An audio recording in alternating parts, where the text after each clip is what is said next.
比较温和的歧视一个人的态度啊，说你想让就让，不想让你别让，于是人就走了。结果这个雅人这个小网红啊，不依不饶啊，还追上去，还拿着这个摄像机就拍着这个导游，说大家可以看一下这卖国贼的丑恶嘴脸。一直走着，还见到了公园的一个保安。结果呢，双方就找这个保安这个理论啊。这个保安也是的，一听说这是日本人呢，当时一句话就脱口而出，说小鬼子，咱们要不然去管理处。这小鬼子这样做了，他让你不能拍，这人是日本人，日本公司的啊，在这工作的啊。那说白了这是不让进的。那您要说这个也有点，您这是管理处的意见吗？这有点不对吧？因为去年啊，整个大家团队，整个大家团队就没让进。人大家该买票，既然买票，那管理处让进来了，您代表管理处的意见。你他妈来日本人进来，你他妈让中国人让地方，代表管理处。代表，但是你必须要尊重我们这儿。我尊重了，他妈让中国人他们让地方给他们日本人拍东西，我不尊重你们。人家真实哪里不尊重你们了？不是你们这个小鬼子就这么简单。我说他妈不给日本人让座，没有让你让座，你让对面就让我让开，票有进吗？我真的就是小鬼子，意思没有。咱们就不说这个啊。怎么白说？我他妈永远不会给日本人让地方，懂吗？可以啊，咱们真他妈不给。看着他们自己长什么样，无所谓啊，对吧？无所谓，随便照。但你要再照，你要再照就其他所谓。那人导游一听就不乐意了，对吧？那你圆明园卖票的时候，你并没有说日本人不让进。那么你现在你卖了票之后，你凭什么说人家日本人不应该进呢？更何况那普通的日本人，你称人日本人是小鬼子，这肯定是瞎讲，是吧？但是那雅人就觉得好像自己有了理论依据啊，占着上风啊。视频的最后，大家可以看一下，人家那个日本人呢，跟那导游想要坐车离开，这雅人快冲上去了，双方差一点就发生肢体冲突啊。这雅人拍的这段视频呢，还不是全部，就他这次播放的视频，他自己在节目的最后里还讲了，说前方高能，窃听下回分解。可见他这段视频还拍了更多的内容，他还准备用连续剧的方式来播出了啊。结果就是这第一段视频播出来之后，在抖音上、在 B 站上，立刻很多人就骂声不断呢，大家都在指责，说这个雅人呢就是在碰瓷儿。为什么呢？你想一想啊，你在旅游景区里头，你挡住了别人的拍摄视线，人家让你让一下，这不是一个基本的礼貌吗？这不是做人的一个基本素质吗？就算对方是日本人，人家到中国来旅游，人家在这个废墟面前合个影，你挡住了人家的视线，你给人让一下，这不是非常正常的一个行为吗？你扯什么这个八国联军烧圆明园呢？更何况这圆明园也不是八国联军烧的，这是英法联军烧的，跟日本人也没什么关系啊！你扯什么日本人呢？所以大家都怀疑这个雅人纯属就是想通过碰瓷日本游客的方式来炒作。我呢，其实也非常同意这种看法。大家都知道，前一段时期不是有中国的有一个网民叫铁头吗？网红跑到日本的靖国神社面前去撒尿，大家还记得吧？他在那个靖国神社的门前大喊一声 “no” 什么之类的，然后写了一个厕所2个字，然后呢就连夜就跑回了中国啊。跑回了中国之后，受到了很多人英雄凯旋般的这种待遇啊。其实他在中国，由于这个下岗已经被封杀了，结果呢，就因为这件事情，给人感觉好像一夜之间成为了英雄。但你想想，在这个公共场所里撒尿，而且在那顶人家那石碑上涂鸦写厕所，赤裸裸的违法行为，结果却赢得那么多人点赞，成为了一个非常不好的样板。所以有些人就觉得，你只要怼日本人，你只要搞这个中日之间的这种祭典，你就变成了一个增粉神器。为什么这么分析呢？其实这个雅人呢，他自己在他的视频账户里头有好几百个视频呢。大家就发现他前一段时期他在英国的一个航班上就整过一个艺术。那当时是怎么回事呢？就当时他在英国的一个航班上，他可能是躺着睡觉，睡觉的过程中他把椅子放倒了。后排里就坐着一个英国人，跟他的妻子这个妻子是中国人人家对方可能是因为什么原因想让他能把椅子往上抬一点，结果就这个雅人又是抄起手机，直接就对着人拍。今天我在英国航空公司被种族歧视了，看我怎么反击。Why would they leave my seat? This is I didn't do nothing wrong. Just come talk to me for what? I'm Chinese. Why are you laughing? You are trying to be racist. I don't like racist, man. Like, I'm being racist. Why are you laughing? Why are you laughing? I'm being racist. I don't like racism. I'm like, okay, come. I'm swearing. I'm swearing. Yeah, how do you guys do it? What is this? Are you being racist? No. 什么？我怎么你了？ You have some problem right now. 什么？你对其他的人怎么样？没事，我是周秀仁的小弟弟，让你把椅子抬起来一下而已。我是周秀仁呢。 Chinese for what? You're making my fiance 什么 Chinese？ 为什么一开始就把摄像头举起来呢？你不是你不是在录像吗？拍的过程中间明显带有自个儿的动机啊。那个段视频呢，剪辑非常严重，但是你可以看出来，他就在讲啊，有意思引导对方啊，就是刺激那种话，说这是经济舱，你这个还搞成什么头等舱的待遇啊，这就不说了啊。紧接着他就问，他说我是中国人，他就直接说对方对他进行种族歧视。其实啊，就算是他那个视频里头拍摄的内容是真的啊，当然我严重怀疑他其实就是故意蹦哏儿。就算是真的，这也是两个游客之间的普通纷争。但是呢，他在那大喊对方歧视他，人家对方听了都笑了，人家对方那个妻子都是中国人，那怎么歧视你呢？结果他就在那大喊大叫。最后呢，在飞机停下来之后，他们都被调到了警察局做笔录。I'm sorry for the inconvenience. 来刚他妈协调了一下，他们也混了。下飞机了，等警察过来。现在去警察局的路上。我们到了警察局之后啊，警察看我们的手机，你猜怎么着？因为我手机是中文的，他们看不懂，他们让这个女的来看。这女的说 ，I don't speak Chinese。她说我不说中文。我当然要火啊！他妈就起来了，你知道吗？你他妈就是卖国贼！我想告诉你的是，中国人从1949年站起来之后，再也不会跪下去。当着他妈一个外国人欺负他妈自己同胞，然后到警察局你他妈还说你不会说中文，我当时我要有手机，第二个手机我决定也录下，你知道吗？然后这个英国男的说，这个视频千万不能让他领导看见。他说他在中国上班，如果领导看见的话，肯定会把他开除的。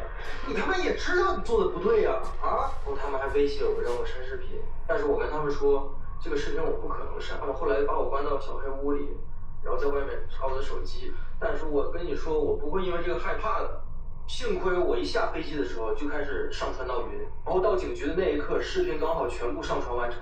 说如果我不删视频，他们会一直在这儿等着，一直在这耗着我，直到我下一个航班起飞，把我下一个航班要延误。过了10几分钟，警察就让我们都走了。后来航空公司给我发了一张这个 written warning 啊，一张警告，说我在飞机上有大声喧哗的情况。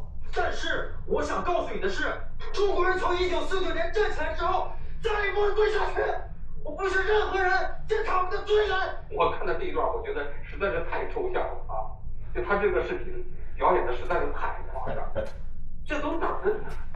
你在飞机上，你跟人家发生这种冲突，是吧？这都跟你中国人民站起来有什么关系啊？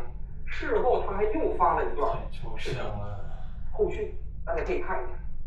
The Kia Sportage Hybrid will take you anywhere. Save on gas in the Kia Sportage Hybrid with up to 839 kilometers of hybrid range. Get in and out of tight spaces as the Kia Sportage Hybrid has available remote smart parking assist. And open your trunk hands-free as the Kia Sportage Hybrid comes with a smart power lift gate. Hurry to your local dealer during the Kia days of summer and get into a Kia Sportage Hybrid. Visit kia.ca for details. Kia. Movement that inspires. 我是亚人，我是英国航空被歧视的当事人。我说一下这件事情的后续啊，是英国人要求我把椅子往前调。我想说的是，你没钱就把我给我坐着，你要有钱就换到头等舱。他妈欺负我叫几个本事啊？还他妈命令我往前调，他妈不能好好说话吗？你以为中国人好欺负是吗？让你随便践踏是吧？就得我把椅子往前调，让你自己舒服了是吧？你就能坐个经济舱，你还在这跟我刷存在感，让我给你制造出一个头等舱的待遇是吧？我为什么说 I'm Chinese？ 因为我很自豪，而且我觉得这句话是对于这个情况的最好的回击。而且大家可以听到，在我说完 I'm Chinese 之后，这个英文人耻笑我的那个恶心的语气还有语调，我不知道观众能不能体会我当时的那个愤怒的那种感觉，你知道吗？是吧？我看完这段视频的感觉啊，他就是看准了网上那些爱国大 V 通过宣扬这种所谓的极端民族主义，通过有意制造中国人跟外国人的冲突来制造流量来进行炒作。所以啊，就这个人啊，实际上通过这种方式来炒作的动机是非常明显的。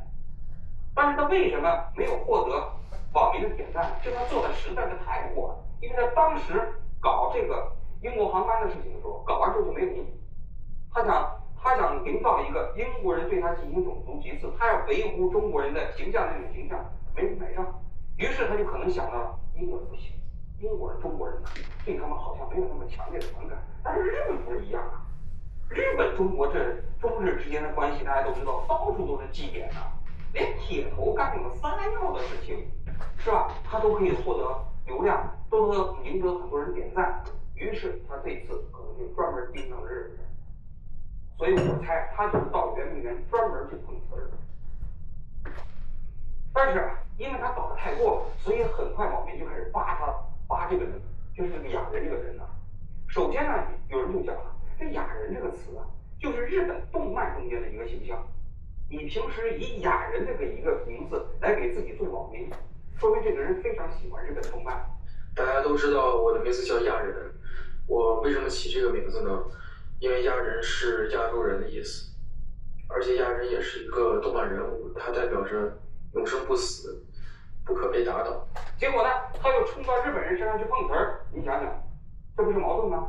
对吧？也就是说，他其实并不讨厌日本人，也不讨厌日本的文化，仅仅是觉得好像是跟日本人发生冲突啊，能够给他带来流量。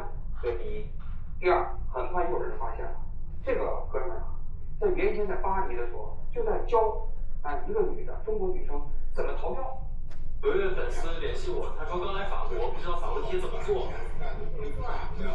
先来我们演示一下这怎么做啊。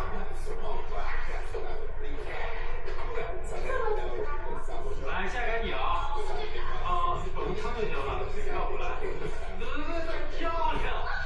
嘴直一起，哎，对，哎，可以，成功了啊！这就是在巴黎乘坐地铁的技巧，学会之后就免费坐地铁。太牛逼了！这就不要脸了，对吧？你想想啊，你坐地铁能花几个钱呢？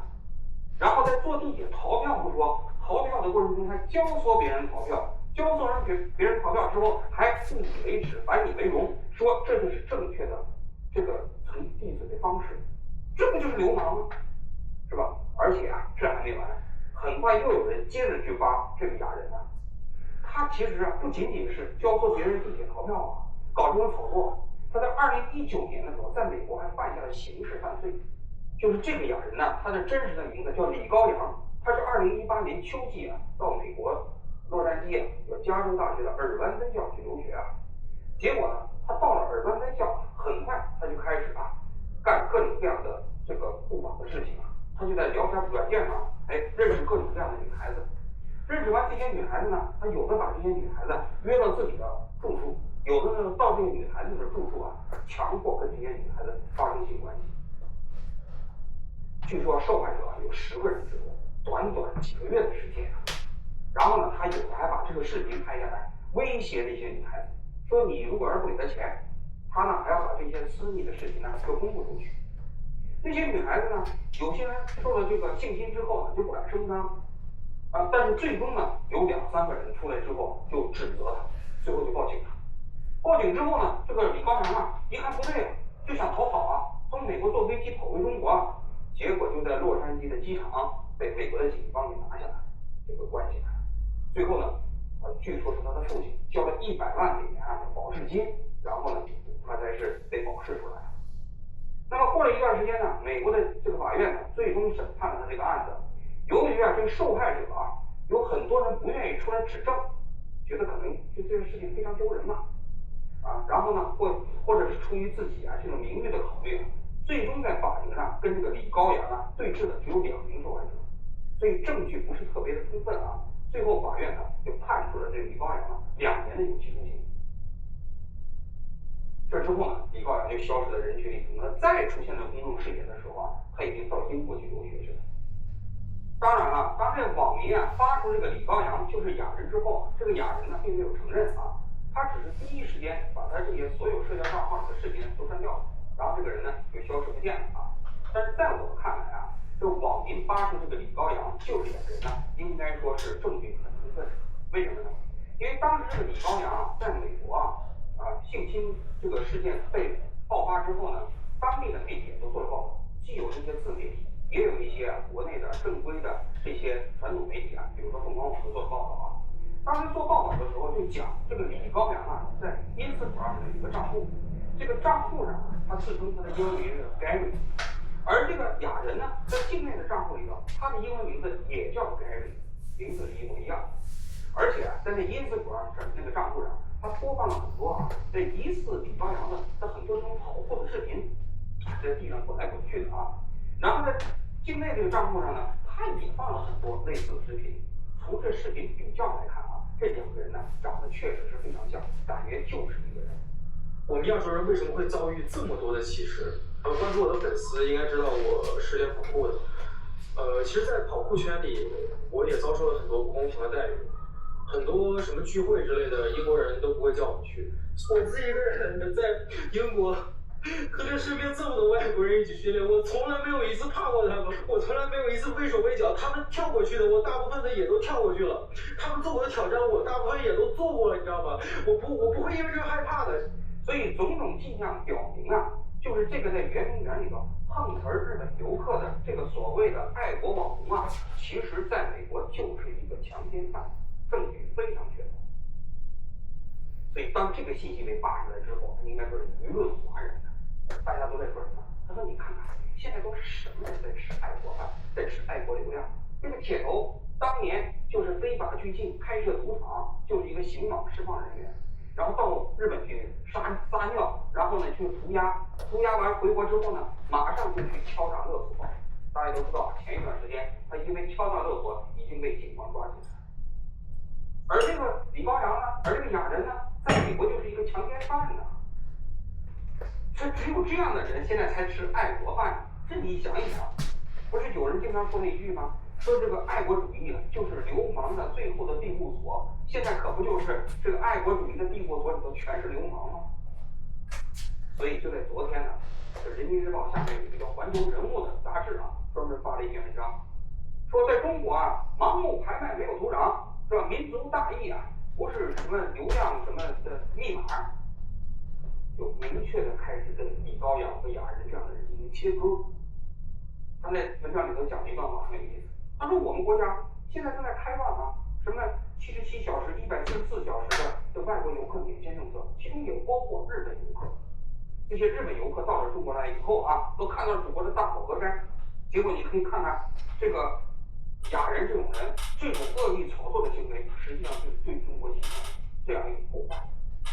要我说啊，这个哑人呢，太没文化了。为什么呢？你可以看一下，就是过去的人家那些爱国大 V 的炒作啊，他基本上，他其实啊，他不妨碍中国的声誉，没有影响到中国的经济利益。但是你现在在圆明园里头直接对着日本游客这么搞啊，那直接导致什么？直接导致很多外国游客不敢来中国旅游啊。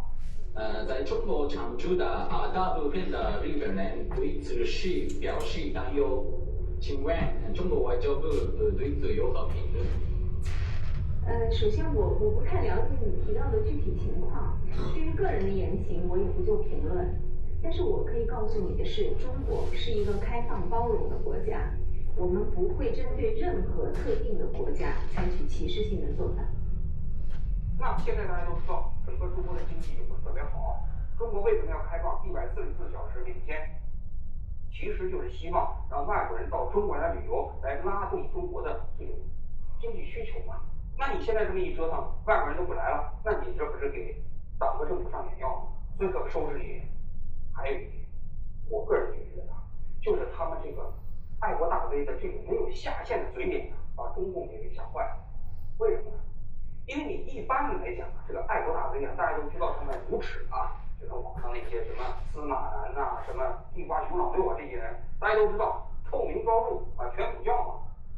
但是啊，就是这些人搞这种所谓的这种爱国大 V 的流量啊，他还是有一点基本的下限。但是这些人从铁头到这种李高阳这俩人呢，那已经流氓的无以复加了。如果这种行为要得不到制止的话啊，那下一步那有可能搞到什么程度？那他们要是拉住一个日本的游客，有可能把人强奸了，强奸完了之后还在喊中国人民站起来了，中国人再也不想跪。你想想，那是一种什么情景？那这种流氓的那个形象，那可能就是传遍全世界。我经常讲，共产党当年在搞革命的时候，也确实利用过一些流氓。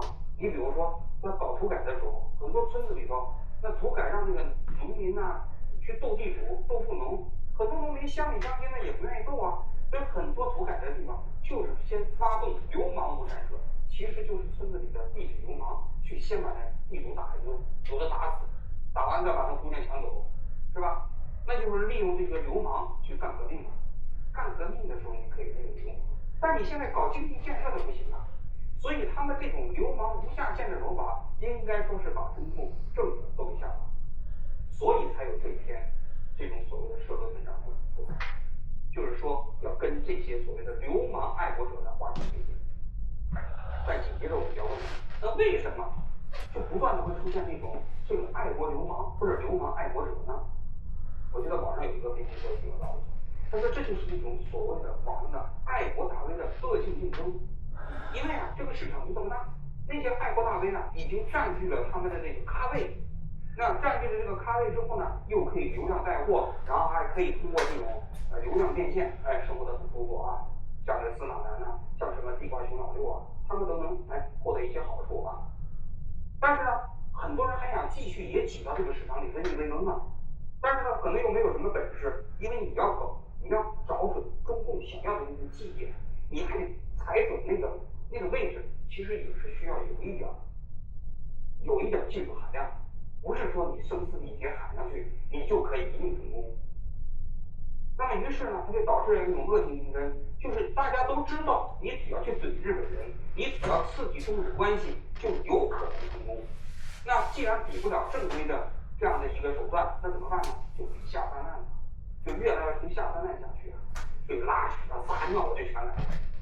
这就是实际上国内的这样的一个所谓的爱国流氓反复出现的一个最根本的原因。当然了，更广阔的背景来讲，就是中共实际上是把中日关系当作是一种所谓的工具，当作是爱国主义情绪的这么一个调节阀。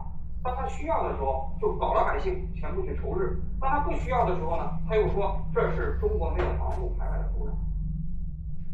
大家可以看一下圆明园那个保安，那个保安呢没什么文化，他也不想炒作，但是为什么人家那个导游问他的时候，他脱口而出这日本人就是小日本人，他脱口而出这日本游客就不应该进圆明园的，谁教育他？谁告诉他？那说白了，还不就是我们长期的这样一种仇日教育搞起来的吗？长期的这种民族主义情绪的渲染导致的。那个当然才是最可怕的啊！所以表面看，中共跟这些爱国流氓进行切割，但在我看来，这种切割只不过就是两个原因。第一个原因就是这些爱国流氓呢，实在是没有下限了，下限超出了共产党的底线了，他没办法容忍了。第二个就是这些爱国大 V 本身呢，也妨碍了他们现在的目标。你们这些流氓啊，都当强奸犯了，都想过来给我当工具，那你们这些人不配进来，也要查一查你们祖宗三代，这是敲诈勒索的，收拾进来，是吧？像这种强奸犯的，搞不好或者呢，也有可能把他收拾进来。最重要的原因还是我说的，妨碍到他的目标。现在鼓励外国人到中国进行旅游，这是共产党本身为了挽救经济的一个既定的政策。而你这些外国大 V 如果妨碍到这样的政策的话，那你一定出事。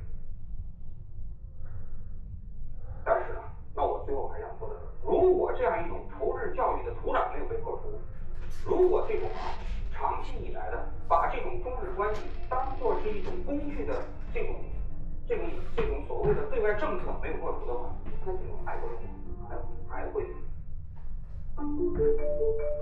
Cakes, the muffins, confectionery, chips or crisp, pretzel, frozen pizza, frozen meal. What if I said that more than half the calories you consume are from ultra-processed food? That's thought to be the case in countries like the UK and the US. Most products sold in supermarkets are ultra-processed, so it's very difficult to avoid them. This is The Food Chain from the BBC World Service. I'm Ruth Alexander, and this week we're asking, is this ultra-processed? It's not always easy to know. There are lots of different definitions and a fair amount of confusion. Generally, we're talking about food that's been industrially manufactured. Yeah, we try to avoid all that stuff, but sometimes we fall into it because they have some special taste that it's hard to say no to it sometimes. We'll be finding out how to spot it. Mayonnaise. I had this with my lunch. It's ultra-processed. That surprises me. How to cut down on it, if that's what you want to do. I think the hardest part is the snack bits, because I've got to pack 2 snacks a day for the kids for school. And what to eat instead. That means cooking. It's a huge shift in people's life. It all started with an email to thefoodchain@bbc.co.uk from a listener, Jen Sherman, an Australian who lives in California in the United States with her husband and 2 young children. She's been on a drive to reduce the amount of ultra-processed food her family eats, or UPF as she calls it, and suggested we should make a programme about people trying to do that. So we gave her a call. I like listening to programs on processed food. And what I thought was interesting was all of these podcasts talk about it from the science perspective. So they interviewed the researchers, they talk about the science behind this. And what I thought would be useful was, what does it look like to actually follow their advice? How do you actually follow their advice? Because it's very easy to know the information and to think, right, I shouldn't be eating this much UPF because it's not good for me, it's not good for my kids. But when you have a birthday party every second week out, and there's class parties at school for Valentine's Day and Halloween and Easter, when UPF is everywhere, how do you actually reduce it? Because the other thing about UPF is it's not just the crackers and the biscuits and the lollies, it's also, your pasta sauces and your convenience meals and all the stuff that you might not think of as UPF. What exactly is ultra-processed food? Carbonated drinks, fruit and vegetables juices, ready to drink, tea or coffee, sports and energy drinks, most of the ice cream on the market, commercial cookies, cakes, muffins, confectionery, most of the sweet and savory snacks such as chips or crisp, pretzel. It would probably have been easier to ask what isn't ultra-processed. Commercial soups, sauces, dressing. Jean-Claude Mubarak, assistant professor in public and international nutrition at the University of Montreal in Canada, has worked with the team of scientists in Brazil who came up with the term. They proposed the NOVA food classification system in 2010, a new way of categorizing foods according to their level of processing. NOVA is a classification of foods that pays attention to the degree and the purpose of processing. So how much processing is applied to food and why processing is applied. NOVA classify food into 4 main groups. The first one are foods that are fresh or minimally processed, such as fruits and vegetables, meat, milk and eggs. Group 2 are ingredients that are refined from food and are used to cook and season food. Salt, sugar, olive oil, butter, vinegar. Group 3 are made of foods that are preserved with salt, sugar, and fat, such as canned food, traditional bread, and cheese. And the 4th group are ultra-processed, which are formulation of refined substances and additives. Those are products that are not food anymore, but are a collection of substances that are selected to create product of consumption. Irresistible, very appealing, very convenient. And this is where it starts to get tricky, because some foods can appear in any one of the groups. For example, yogurt. So you can have a plain yogurt that we would classify as minimally processed. Then when you add sugar to it, it becomes processed food. So yogurt plus sugar. And then you can create also an ultra-processed yogurt by adding flavors and colors and additives such as emulsifiers. You're changing the texture, the color, the taste of the food. You don't recognise it as food. It's bad for us. You and the group of scientists who came up with this classification believe. Ultra-processed products are very different from normal food. They're made to mimic food and to be more appealing. So for any food on the market, there's an ultra-processed version of it. And the ultra-processed version has additives and substances that we don't use in kitchens.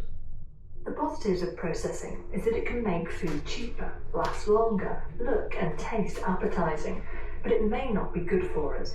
A number of studies have shown an association between ultra-processed food and increased risk of health problems, such as obesity, high blood pressure and cholesterol, cardiovascular disease and cancer. But it's hard to prove for sure that it's the level of processing causing this, rather than something else, such as lifestyle, or simply the fact that ultra-processed foods can contain high levels of salt and sugar. But scientists continue to investigate, and 8 countries, Brazil, Peru, Ecuador, Uruguay, Israel, France and Belgium, are advising consumers to avoid ultra-processed food. Easier said than done, as our listener Jen can attest. I read ingredient lists. I assume until proven otherwise that anything I find in the supermarket is UPF. Oh, right. Guilty till proven innocent in your view? Pretty much. And how challenging has it been overall? Like, how big an impact has this had on your day-to-day life? It means I cook a lot. It means I spend a lot of my time in the kitchen. But some of it is because I want to, and some of it is because I can. You can use the slow cooker a lot, which is fantastic. There's a handful of recipes that I do that's just you chuck the stuff in the slow cooker in the morning and then 8 hours later you've got dinner. I think the hardest part is the snack bits. So because I've got to pack 2 snacks a day for the kids to school. And what I've done is just, I use fruit and vegetables as their snack a lot of the time. I do a lot of carrot sticks and capsicum, bell peppers, cucumbers. We do berries, so blueberries and strawberries, and to last pretty well. Have you cut out all ultra-processed foods? Has that been possible? No, I've got boxes of mac and cheese in the backup pantry. Macaroni cheese? Yep, I'm going to have a bunch of boxes in the pantry as backup. So, in an ideal world, would you cut all ultra-processed food out? But in reality, you discovered all you can do really is reduce it. You can't live without it, practically. Pretty much. And what do friends and families and other parents think of your mission to radically cut down on ultra-processed food? I mean, do you tell them about it? Do they know? I don't tend to talk about this because I don't want to present myself as a crusader. Despite talking to you on the BBC food chain, I don't want to present myself in real life as some kind of crusader against food that is so common in most households with small children, or even without small children. Like, I don't want to make people think I'm judging them for what they're eating or what they're feeding their families, because I'm not, because money is also a factor. And sometimes if you're feeding 30 or 40 people at a 4-year-old's birthday party, you go for the cheaper pizza because that's what is affordable one. And a lot of the time, in the short term, UPF is cheaper. From your own experience, do you think it's practical, like doable for other people? Because you don't go out to work, do you? So you do have more time than many people listening to cook and prepare food from scratch at home. I mean, it's impractical for me to entirely cut it out. So I think it's impractical for anyone to entirely cut it out. But I think it's definitely possible to reduce it. Try and reduce it a bit at a time. Because for any change, like drastic change, is very hard to do and very hard to sustain long term. If you've been eating UPF a lot and suddenly try and cut it all out, like that's going to be hard. But if you just change one meal a week, just, cook one of them, cook 2 of them. When you're out there in the supermarket trying to figure out what is ultra-processed and what isn't, would a UPF label be useful? That would be great, I'd love that. Listener Jen Sherman. Well, someone who tried the drastic route is programme producer Beatrice Pickett, didn't you, Beatrice? You set yourself a challenge in January to cut out all ultra-processed food. Was that fun? Well, like all good New Year's resolutions, I failed on day 1. We went for a New Year's Day walk, ended up in a pub, and I didn't want to have an alcoholic drink because I'd had a few the night before. And in fact, alcohol usually is processed. But a lot of soft drinks in the pub that day were ultra processed, so I found myself with a bit of a difficult choice in terms of which was the healthier option. And ultimately, I went for an ultra processed soft drink. Could have gone for water. So what did you have to try and avoid that? Bread is quite a big one for us, and we don't have a bakery locally where we live. Stock cubes was a surprising one for me. I hadn't realised that if I'm making a meal from scratch but adding ultra processed stock cube to it, obviously that's a fail for me. I didn't realise that either. Oh dear. Did get me into good habits though, making stock from scratch and making a big batch of it and putting it in the freezer so that when I do want to make a meal using stock, I already had some. Which food did you miss the most? Crisps. Crisps are my favourite snack, so that was quite a big one for me for the month of January. But I didn't realise until the making of this programme that in fact I could have been having crisps as long as they were just the plain salted variety, so I did miss out there. But that, again, there's the quandary. If you'd known that and you'd had the plain ready salted crisps, that wouldn't necessarily have been... I assume that they're good processed food because I think of crisps as junk food, but in fact it's the flavourings that are the problem there. And what would you say your biggest take home was about the whole thing? Biggest learning? It did take a lot of thought and planning and effort. It is entirely mostly doable, and it did get me into some good habits in those. Cooking more, and it's a reminder that it's actually quite easy to make a lot of things. We made pizza one weekend, for example, which is great. Although I did get into a bad baking habit. I started baking cakes every weekend when I'm not someone who normally buys a lot of cakes or biscuits. So in some ways my sugar consumption might have gone up. Interesting. How good was it when February came around, finally? I bought a big bag of crisps. Oh, good then. Thanks, Beatrice. It's been 14 years since Jean-Claude Moubarak's colleagues came up with their definition of ultra-processed food, and in his view, created a new understanding of what it is we're eating. I think it has a huge impact in changing how people think about food. The most important thing we've done is to change the mind of the people from nutrients to practices. So before Nova, people were talking about fiber, about sugar, about salt. With Nova, we talk about why we process food and why we use such additive versus natural substances. It's a change in the way people think about food, and we're getting also an impact on policies, but it's something that it's a little slower to obtain because there's a lot of resistance in the market from companies that are producing those ultra-processed food. You helped devise Brazil's national food policy in 2014, which advised against eating ultra-processed food. Do you think it's made a difference to what people are buying and how much ultra-processed foods they're consuming? To my knowledge, no. In order to change the food system, you need to have strong political will. What happened in Brazil in the last 10 years was a lot of change in terms of the government. So it's hard to answer this question, but we don't see an impact on the data in terms of sales or consumption or in terms of health. Is there any country you've seen that you're impressed by and you think, yes, this is the beginning of it? For example, in Chile, Mexico, there is strong policies to control ultra-processed foods, such as taxation and labeling, and also restriction of marketing to kids.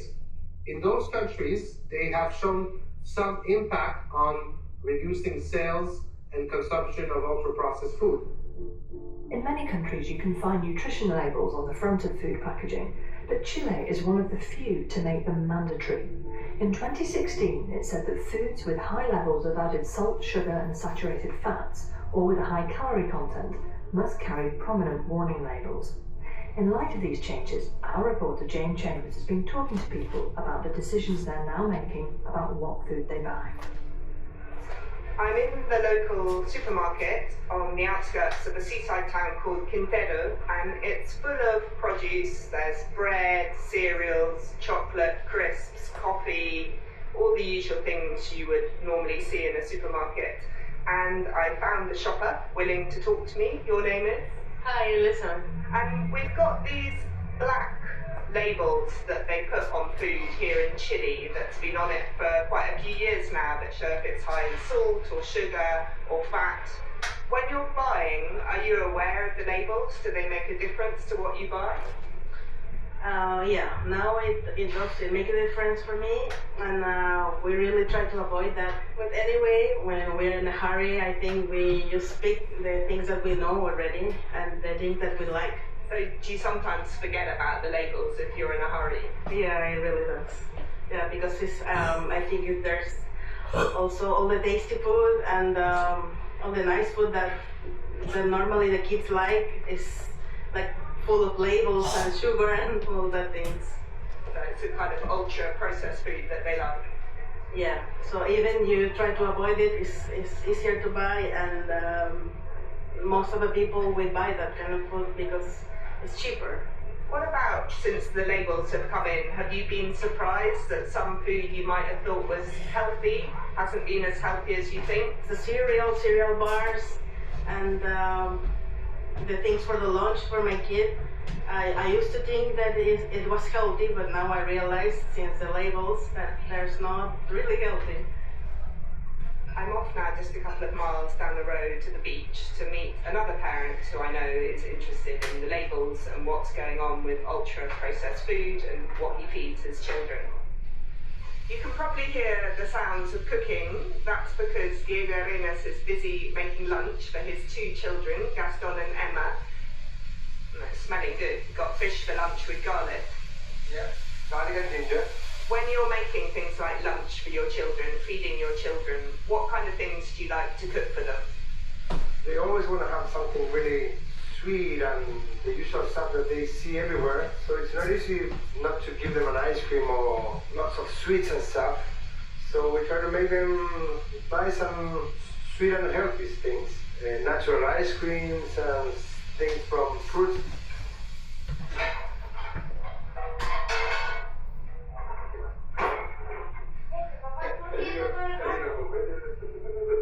And what about the black labels that show if it's high in salt or sugar or fat? Is that something you're aware of when you go shopping, and what do you think about it? Yeah, we are aware. They know that they can ask for some food, but if it's one full of them with 3 or 4 of these black labels, we try to avoid them. And you've got Gaston, your son, sitting beside you, and Emma across, eating your delicious fish with ginger that you've just made. What kind of treats do they like to have when they can have it? Oh, Emma likes a lot some like jelly and sweet and sour stuff, like gums. And he likes hot stuff like nachos. It's a special treat. Or when they go to a birthday or something like that. Or for Halloween. Or for some other special times. And if there was a label that said something was ultra-processed food, would you like to see labels like that, like the other black labels? Would that help when you're shopping? Yeah, they should be like that. I don't know, but yeah, we try to avoid all that stuff. But sometimes we fall into it because they have some special taste that it's hard to say no to it sometimes. Parents in Chile talking to Jane Chambers. So nutrition warning labels on foods may not be the silver bullet that transform our shopping habits, but Jean-Claude Mubarak believes they're worth having. There's a limit to those warning labels, but it's a first step to give a strong message to the population that not everything at the supermarket is healthy. And that's a major shift because up till recently, our guidelines never talked about what to avoid. You know, guidelines usually are about what to eat. So you eat more fruits, more vegetables, more yogurt, but we rarely talk about what to avoid. So those labels are a first step to show the consumers not everything on the market is healthy. Try to think and choose wisely. How can someone spot an ultra-processed food and avoid it? The easiest way will be just to flip it around. I would say the best food in the market are food that have no labels. So those are easy to identify. Fruits, vegetables, legumes, meat, milk, everything that is made of one ingredient is healthy by definition. Now, of course, it depends on how you cook it and how you combine it, but when you choose a product at the supermarket, if it's made of one ingredient, it's healthy.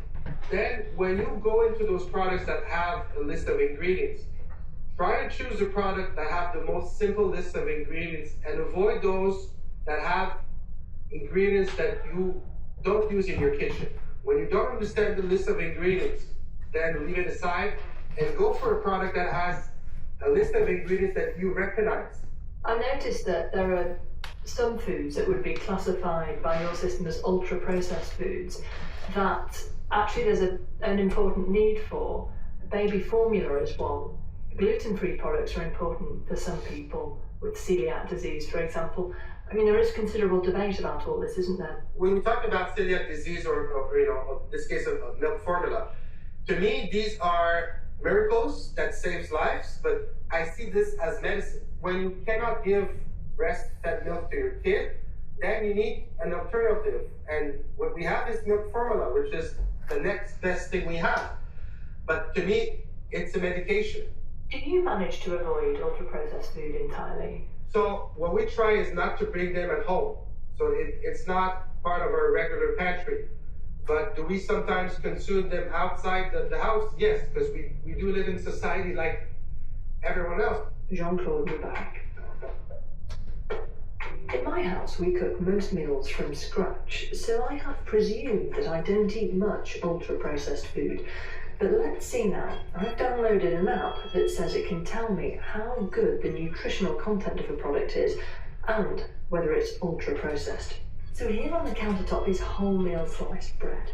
I'm scanning the barcode, and the app tells me this is nutritionally very good quality.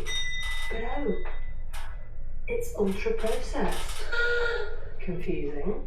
Right, dark chocolate, an occasional treat. Okay, probably a too frequent treat. Nutritionally bad. That's probably not a surprise. But it gets a green dot telling me that it's not ultra-processed. Mixed messages again. Let's have a rummage in my fridge. Mayonnaise. I had this with my lunch. It's ultra-processed. That surprises me. Mustard. Now this, I imagine, is just processed, not ultra-processed. Wrong. What's in mustard? Stabilizer, xanthan gum. What's in my freezer?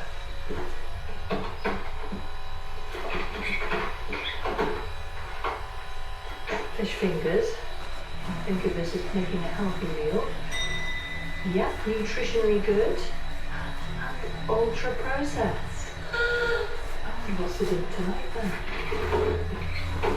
The app is by Open Food Facts, a non-profit organisation set up 10 years ago as an online database of food products. There are more than 3 million items listed, and anyone, anywhere can add a product, as co-founder Pierre Salish explains it. So you will take the picture of the ingredient list, artificial intelligence will extract it, and we will recognize all the ingredients, and if we spot some markers of ultra-processing, then the food will be labeled as such. Most products sold in supermarkets are ultra-processed, so it's very difficult to avoid them. We explain in Open Food Facts the ingredients that actually causes the food to be ultra-processed. It's not so clear, even with your app, to work out what is and isn't a good choice there, I found. For example, the sliced brown bread, wholemeal bread that I bought, when I zapped it with the app, it came up as being very good nutritional quality and ultra-processed. So there's conflicting information out there. So yeah, it's a big problem because foods that are nutritionally healthy, that don't have too much salt, too much fat, too much sugar, still we have additives. The rule of thumb is to try and get the food if you can't find anything that's not ultra-processed. Try to pick the one with the least amount of additives. As a French person, I would say buy your bread from the boulangerie, but if you go for the supermarket bread, look for the one with fibers and look for the one that has the least amount of additives. I wonder, is there a risk that people get overly and maybe needlessly anxious about what they're eating? I mean, I could have probably happily spent a good couple of hours scanning everything in my kitchen cupboard yesterday. So there's no point in being too anxious about it. Having a moment where when you realize that a lot of it is ultra-processed, and then trying to do your own cooking if possible, trying to stick to the shortest ingredient if possible. So anything above 5 to 10 ingredients is probably a bit complicated, and be careful about small trends. Some food will be packaged and marketed as healthy food, as authentic food, but sometimes it can hide a UPF. If you don't recognize most ingredients, put it back on the shelf. Pierre Sandwich. We made a programme called Do We Need to Talk About Ultra-Processed Food in 2021. Then we asked Kate Halliwell, the Chief Scientific Officer of the UK's Food and Drink Federation, which represents manufacturers, how aware their members were of the term ultra-processed foods. We've of course heard of it, so I'd say there is an awareness, but it isn't a term that we would use, and it isn't something that we're kind of actively working on. But plenty of other people have been working on it. In 2022, the UK Government Scientific Advisory Committee on Nutrition said that it was timely to consider this issue, since there was increasing discussion and debate regarding the implications of food processing on health. It concluded that, while concerning, there are uncertainties around the quality of evidence available, and more research was needed.